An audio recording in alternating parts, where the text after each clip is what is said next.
বন্ধুরা, প্রত্যেক দিনের মতো আজকেও লাঞ্চের থালি নিয়ে চলে এলাম। গরম ভাত,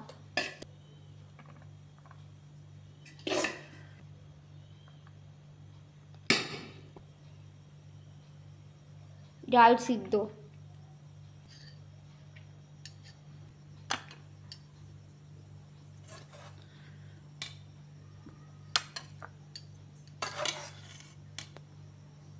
ডিম দিয়ে আলু দিয়ে ঝোল,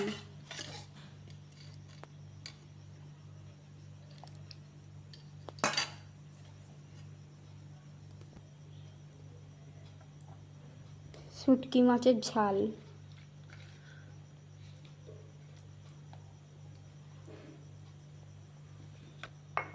আর জল। পারলে লাইক, কমেন্ট, শেয়ার করে দিও।